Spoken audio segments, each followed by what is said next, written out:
Burkina Faso, 113 arrêtés, avoir gelé, le mystère d'un autre complot anti-Traoré éclate. Depuis son arrivée au pouvoir au Burkina Faso, le capitaine Ibrahim Traoré s'est engagé dans une politique résolument axée sur la restauration de la souveraineté nationale. Son leadership est cependant constamment mis à l'épreuve, non seulement par la lutte armée contre les groupes djihadistes qui ensanglantent le pays, mais aussi par une guerre de l'ombre marquée par des trahisons internes, des conspirations dissimulées et des tentatives d'assassinat. Au-delà des militants armés, Traoré fait face à des adversaires insaisissables opérant au cœur même de l'État et de la société. Ses ennemis silencieux informateurs, espions, agents clandestins souvent soupçonnés d'être soutenus par des puissances étrangères cherchant à déstabiliser le régime burkinabé se fondent dans la population, rendant leur identification extrêmement difficile. Face à ce défi, l'administration Traoré a adopté une approche stratégique novatrice, plutôt que de traquer uniquement les individus. Elle a décidé de suivre l'argent. Une unité spécialisée dans les enquêtes financières a été chargée d'examiner minutieusement les transactions bancaires d'anciens hauts fonctionnaires et personnalités influentes. Leurs découvertes ont été stupéfiantes. Des dépôts massifs et suspects ont été identifiés sur les comptes de plusieurs individus ayant occupé des postes clés, notamment des généraux et des ministres. L'origine et le volume de ces fonds ont déclenché l'alerte. Finalement, un réseau présumé de plus de 113 personnes accusées d'œuvrer clandestinement contre la stabilité du Burkina Faso a été mis au jour. Leurs avoirs bancaires ont été immédiatement gelés et leur implication rendue publique. Mais cette action n'est qu'un commencement. Quelles seront les prochaines étapes de Traoré face à ceux qu'il a démasqués, et quelles en seront les conséquences? Pour le capitaine Traoré, la survie du Burkina Faso a toujours été la priorité absolue, l'amenant souvent à prendre des risques considérables. Il semble avoir intégré une leçon cruciale de l'histoire, sa propre survie est intrinsèquement liée à celle de la vision souverainiste qu'il défend. S'il lui tombe, cette vision risque de disparaître avec lui. L'histoire tragique de Thomas Sankara, le leader révolutionnaire burkinabé trahi et assassiné par son propre cercle rapproché sous l'influence présumée d'intérêts étrangers, hante les mémoires. Traoré est déterminé à ne pas laisser ce scénario se répéter. C'est dans ce contexte qu'une décision majeure a été annoncée récemment, plus tôt que le 19 novembre 2012, date probablement erronée dans le texte source.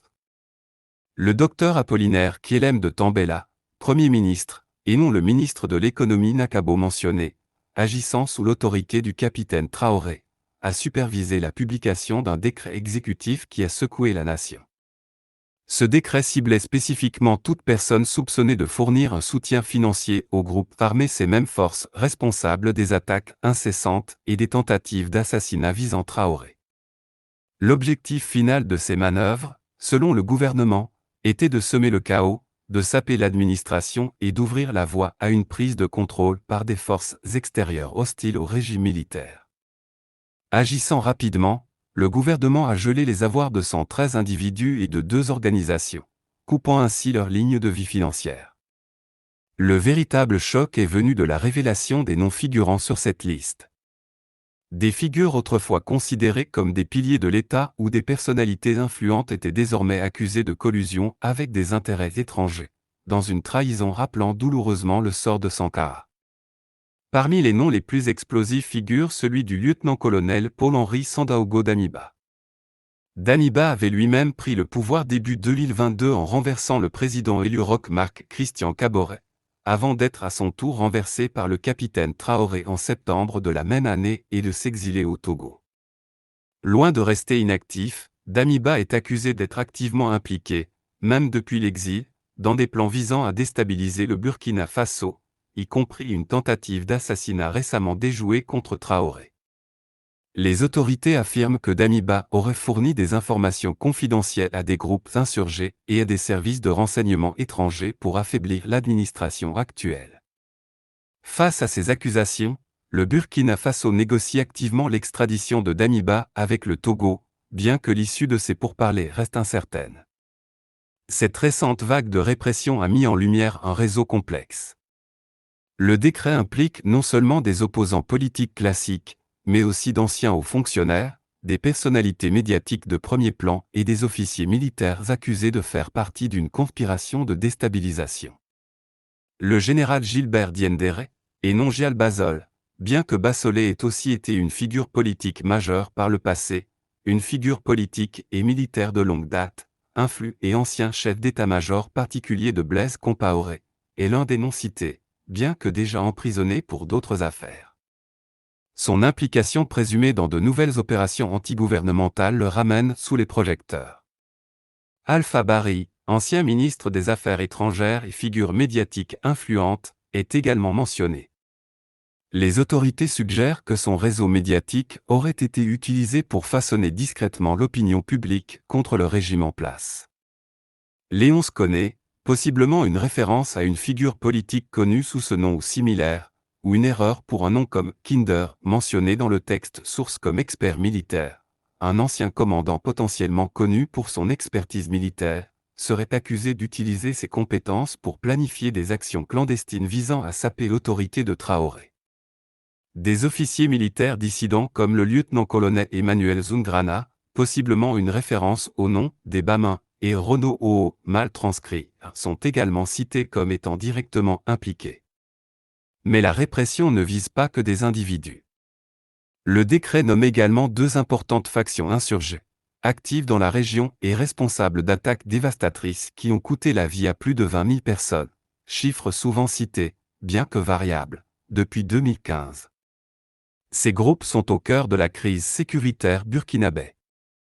De manière alarmante, une part significative de ces décès serait survenue depuis l'arrivée au pouvoir de Traoré en septembre 2022, soulignant l'intensification du conflit.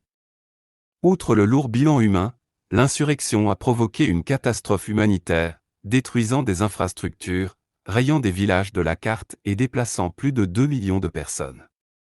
Selon le gouvernement, la capacité de nuisance de ces groupes repose en grande partie sur un flux constant de financement de leur soutien. L'objectif de l'administration Traoré en gelant les avoirs des 113 individus et des organisations liées est clair, assécher ces canaux financiers. En coupant les vivres qui alimentent ces opérations de déstabilisation, les autorités espèrent affaiblir considérablement ces réseaux, les rendant plus vulnérables aux offensives militaires. Selon certaines informations, la prochaine étape de la stratégie gouvernementale impliquerait l'utilisation des forces spéciales burkinabè dans des opérations ciblées pour neutraliser ces groupes une fois leur capacité financière compromise. Cette approche marque un passage d'une posture défensive à une stratégie plus agressive visant à démanteler les réseaux insurgés à leur source. Parallèlement, des questions se posent sur le sort des fonds considérables découverts lors de ces enquêtes. Les comptes bancaires gelés contiendraient des sommes importantes, présumées provenir de sponsors étrangers en échange de l'allégeance des individus impliqués. La réaffectation de cet argent pourrait potentiellement servir à renforcer l'armée burkinabè, en fournissant enfin des équipements et des ressources nécessaires aux soldats engagés dans une lutte éprouvante et souvent sous-équipée. L'armée burkinabè souffre en effet d'un manque chronique de moyens depuis des années, certains soldats au front manquant de fournitures de base, une situation que Traoré a vivement critiquée, accusant les gouvernements précédents d'avoir négligé la défense nationale au détriment de la sécurité du peuple. Une autre mesure significative de cette répression est l'interdiction de voyager imposée aux 113 personnes visées par le décret. Cette restriction, en plus des sanctions financières, vise à les maintenir à la disposition de la justice et à empêcher leur fuite pendant la durée des enquêtes. Cependant, des obstacles majeurs demeurent. Le sort de Paul-Henri Sandaogo Damiba reste une inconnue cruciale. Bien que le Burkina Faso négocie son extradition, l'histoire récente montre que des personnalités politiques africaines influentes parviennent souvent à échapper à la justice grâce à leur réseau et protection internationale. L'administration Traoré semble toutefois déterminée à briser ce cycle d'impunité. Il s'agit, selon elle, de bien plus qu'une simple purge politique. C'est une entreprise visant à démanteler des réseaux profondément enracinés de corruption, d'espionnage et de manipulation externe. La question centrale demeure, Ibrahim Traoré parviendra-t-il à neutraliser cette menace majeure pour son autorité avant qu'il ne soit trop tard? Le réseau de trahison découvert au Burkina Faso s'étendrait au-delà des frontières nationales. Selon le ministre de la Sécurité, Mahamadou Sana, ce qui aurait pu passer pour des tentatives isolées relèvera en fait d'une conspiration méticuleusement planifiée impliquant d'anciens dirigeants, des officiers militaires, des civils influents des sphères politiques et économiques, ainsi que des services de renseignement étrangers. Des rapports suggèrent que certains cerveaux coordonnaient leurs opérations depuis des pays voisins comme le Ghana, le Nigeria et la Côte d'Ivoire, avec pour objectif ultime de renverser le capitaine Traoré. Paul-Henri Sandaogo Damiba est désigné comme la figure centrale de ce complot. Loin d'être retiré de la scène politique, il aurait bâti une coalition d'anciens législateurs, journalistes et ministres, utilisant leur réseau pour diffuser de la propagande, manipuler l'opinion publique et obtenir des financements internes et externes. L'élément le plus alarmant de cette conspiration présumée est la collaboration alléguée avec des groupes insurgés violents. Ces groupes terroristes auraient reçu informations et moyens pour intensifier leurs attaques, ciblant des civils, des sites gouvernementaux stratégiques, comme une installation militaire près de l'aéroport de Ouagadougou, une base de drones et le palais présidentiel, afin de semer la panique et d'éroder la confiance envers le régime de Traoré. Le complot comprenait également un volet médiatique sophistiqué visant à exploiter l'insécurité croissante pour présenter Traoré comme incapable et justifier son éviction. Les arrestations récentes au Niger auraient fourni des informations supplémentaires sur la coordination, le financement et les objectifs à long terme de ce plan, confirmant qu'il s'agissait d'une opération préparée de longue date. Face à cette menace, l'administration burkinabé a lancé une contre-offensive vigoureuse, appelant même les familles des personnes impliquées à coopérer. Le message est clair, il ne s'agit pas seulement de déjouer un coup d'État, mais d'un effort plus large pour restaurer la stabilité, éradiquer la corruption et traduire tous les conspirateurs en justice. Les rumeurs d'ingérence étrangère, longtemps considérées comme spéculatives, prennent corps. Des accusations directes ont été portées par le Mali et le Burkina Faso contre la France, soupçonnées d'alimenter l'insurrection. De nouvelles informations suggèrent un plan délibéré visant non seulement à déstabiliser, mais à remplacer le capitaine Traoré par une figure plus alignée sur les intérêts étrangers. Le scénario décrit est le suivant: intensifier les attaques insurgées pour rendre le pays ingouvernable, faire apparaître Traoré comme impuissant, puis présenter Paul-Henri Sandaogo Damiba comme le sauveur providentiel. Une fois Damiba réinstallé au pouvoir avec un soutien international, les mêmes forces qui auraient alimenté le chaos se retiraient subitement, donnant l'illusion que seul Damiba pouvait ramener la paix. Traoré est conscient de ce jeu dangereux et du risque que le Burkina Faso reste piégé dans un cycle de déstabilisation orchestré de l'extérieur. Pour briser ce cycle, il poursuit deux objectifs majeurs. Premièrement, affronter militairement les groupes insurgés pour rétablir la stabilité et démontrer que le pays ne sera pas gouverné par la terreur. Deuxièmement, obtenir l'extradition de Damiba pour neutraliser un acteur clé de la déstabilisation et mettre fin à l'impunité. L'histoire de Blaise Compaoré, qui a renversé Sankara en 1987 et a ensuite bénéficié de la protection de la Côte d'Ivoire pour échapper à l'extradition malgré une condamnation à perpétuité par contumace, sert d'avertissement. Traoré semble déterminé à éviter une répétition de ce scénario avec Damiba. Son extradition serait un défi direct à la culture d'impunité qui a longtemps prévalu. Dans ce contexte tendu, un débat controversé refait surface: faut-il rétablir la peine de mort pour les crimes contre la sécurité nationale? Abolie en 2018, cette sanction est de nouveau envisagée par certains au sein du régime militaire, arguant que la gravité extrême de la trahison et de la conspiration appelle des mesures dissuasives exceptionnelles.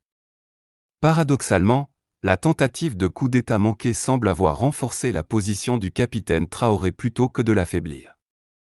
En exposant ses ennemis internes et en lui donnant une justification pour une purge et des réformes radicales, l'échec de ses adversaires a consolidé son emprise sur le pouvoir et galvanisé sa détermination à éliminer toute menace future. Les individus qui opéraient dans l'ombre, se croyant intouchables, sont désormais exposés. Le sort de Damiba est emblématique: autrefois au sommet du pouvoir, son nom est désormais synonyme de trahison.